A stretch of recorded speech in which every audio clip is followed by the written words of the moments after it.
Commentaire de saint Thomas d'Aquin sur l'épître de saint Paul aux Éphésiens, chapitre 6, versets 13 à 17. Sommaire. L'apôtre montre la nécessité de se revêtir des armes de Dieu, soit pour se défendre, soit pour attaquer. Il indique la diversité de ces armes. Versets 13 à 17. C'est pourquoi prenez toutes les armes de Dieu, afin qu'étant munis de tout, vous puissiez au jour mauvais résister et demeurer fermes. Soyez donc fermes, que la vérité soit la ceinture de vos reins, que la justice soit votre cuirasse, que vos pieds aient une chaussure qui nous dispose à suivre l'évangile de paix. Servez-vous surtout du bouclier de la foi, afin de pouvoir éteindre tous les traits enflammés du malin. Prenez encore le casque du salut et l'épée spirituelle qui est la parole de Dieu. Commentaire. Après avoir expliqué ce qu'il avait dit des embûches du démon, saint Paul recommande ici de se revêtir d'une armure. Et d'abord, il déduit de ce qui précède la nécessité de cette armure. En second lieu, il décrit la diversité des armes. Premièrement, il dit donc: vous avez des ennemis méchants, très méchants et redoutables. De plus, vous combattez pour de grands intérêts, puisqu'il s'agit des choses du ciel. Confère verset 13, prenez donc toutes les armes de Dieu, c'est-à-dire revêtez-vous d'armes spirituelles. Confère 2 Corinthiens chapitre 10 verset 4, les armes de notre milice ne sont point charnelles, mais elles sont puissantes en Dieu pour renverser les remparts. Armez-vous donc ainsi, verset 13, afin que vous puissiez résister. Confère 1 Pierre chapitre 5 verset 9, résistez donc aux démons en demeurant fermes dans la foi. Et Jacques chapitre 4 verset 7, résistez aux démons et il fuira loin de vous. Car plus on lui cède, plus il nous presse. Au jour mauvais, que l'apôtre qualifie ainsi à cause des choses mauvaises qui se commettent pendant le jour, ci-dessus, chapitre 5 verset 16, rachetant le temps parce que les jours sont mauvais. Confère Ecclésiaste 7, 15, tenez-vous prêts pour le jour mauvais. Prenez donc cette armure, non seulement pour résister, mais aussi pour attaquer. Confère verset 13, et demeurez ferme sans rien omettre pour votre défense, c'est-à-dire ne vous laissez ébranler ni dans la prospérité, ni dans l'adversité. Confère Jacques chapitre 1 verset 4, soyez parfaits et accomplis en toute manière, et qu'il ne vous manque rien. C'est de cette disposition qu'il est dit, première lettre de Pierre, chapitre 1, verset 13, attendez avec une espérance parfaite la grâce qui vous sera donnée. Tous doivent-ils donc être parfaits? On répond qu'il y a 3 sortes de perfection. Une première, suffisante, que l'on possède quand on réunit ce qui est nécessaire au salut, suivant cette parole, vous aimerez le Seigneur votre Dieu de tout votre cœur. En d'autres termes, de telle sorte qu'il n'y ait rien dans votre cœur qui soit opposé à Dieu. Cette disposition est de nécessité de salut. Confère Jacques chapitre 1 verset 4, soyez parfaits et accomplis en sorte qu'il ne vous manquera rien. Une seconde, complètement surabondante, c'est la perfection de la patrie et de la consommation de la gloire. Elle consiste en ce que l'homme parfait adhère à Dieu de toutes ses puissances. Confère Matthieu chapitre 22 verset 30. Après la résurrection, les hommes n'auront point de femme, ni les femmes de mari, mais tous seront comme les anges de Dieu dans le ciel. C'est de cette perfection dont parle l'apôtre aux Philippiens, chapitre 3 verset 12. Ce n'est pas que j'ai reçu encore cette justice ou que je sois déjà parfait. Et un peu après, mes frères, je ne pense pas avoir encore atteint où je tends. Une troisième perfection enfin qui est intermédiaire, à savoir la perfection de conseil, par laquelle on s'efforce de s'abstenir de telle ou telle chose et de parvenir à telle ou telle autre.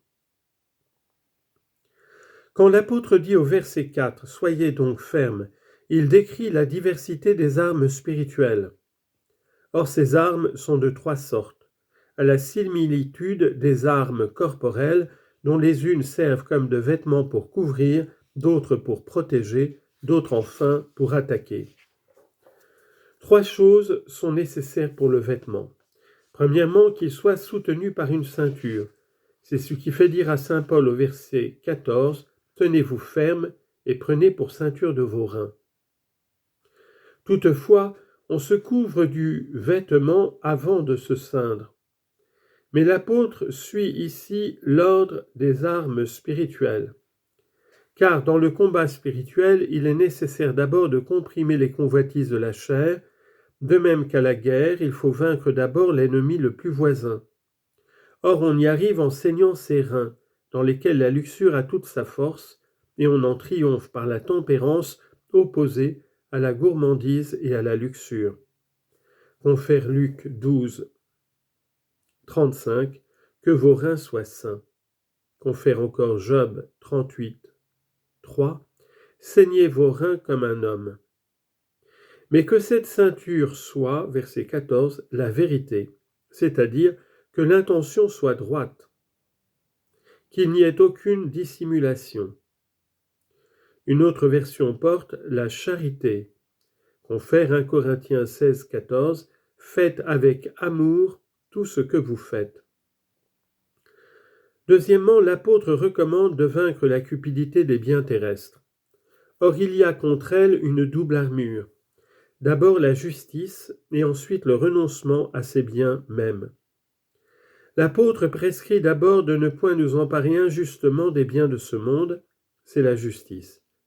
Voilà pourquoi il dit au verset 14 que la justice soit votre cuirasse, c'est-à-dire que pour elle, l'homme s'abstienne de ce qui est à autrui.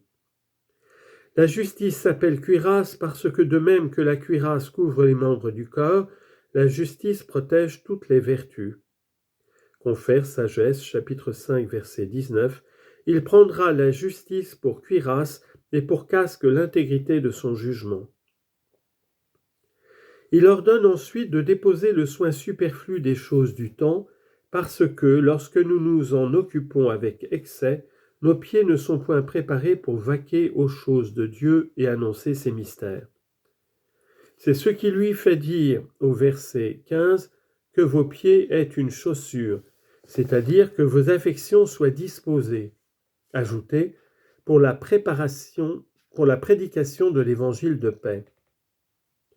C'est pour marquer cette disposition que le Sauveur envoya ses apôtres, confère Marc 6, 9, chaussés de sandales, qui, ayant à leur partie inférieure des semelles, marquent l'élévation de l'âme au-dessus des choses de la terre, et à leur partie supérieure restant ouverte, indiquant l'empressement pour la divine sagesse. L'apôtre dit « l'évangile de paix » parce que c'est par l'évangile que la paix nous est donnée. Confère Matthieu chapitre 10 verset 12, « En quelque maison que vous entriez, dites que la paix soit dans cette maison. » Il y a en second lieu des armes qui protègent. Or, il y a en nous 2 choses à protéger qui sont les principes de la vie, la poitrine où est le cœur et la tête où est le cerveau. On couvre la poitrine d'un bouclier. C'est ce qui fait dire à saint Paul au verset 16, « Servez-vous surtout du bouclier de la foi. » Parce que, de même que le bouclier est mis en avant de toute l'armure, ainsi la foi précède toutes les autres vertus. Autres sont en effet les armes des vertus morales, à savoir de la tempérance, dont l'armure est la ceinture des reins, et de la justice, dont l'arme est la cuirasse, et cette armure qu'on appelle le bouclier, lequel figure une vertu théologale, c'est-à-dire à la foi. Car de même qu'au moyen du bouclier on repousse les traits, ainsi par la foi peut-on faire face à toutes les attaques et remporter la victoire. Confère Hébreux chapitre 11 verset 33, « Les saints par la foi ont conquis les royaumes, comme par les vertus morales nous triomphons des puissances de la terre. » C'est pourquoi l'apôtre dit au verset 16, afin de pouvoir éteindre tous les traits enflammés du malin, c'est-à-dire du démon, dont les traits ne sont autre chose que les tentations des mauvais anges. Ses traits sont de feu parce qu'ils enflamment les mauvaises convoitises.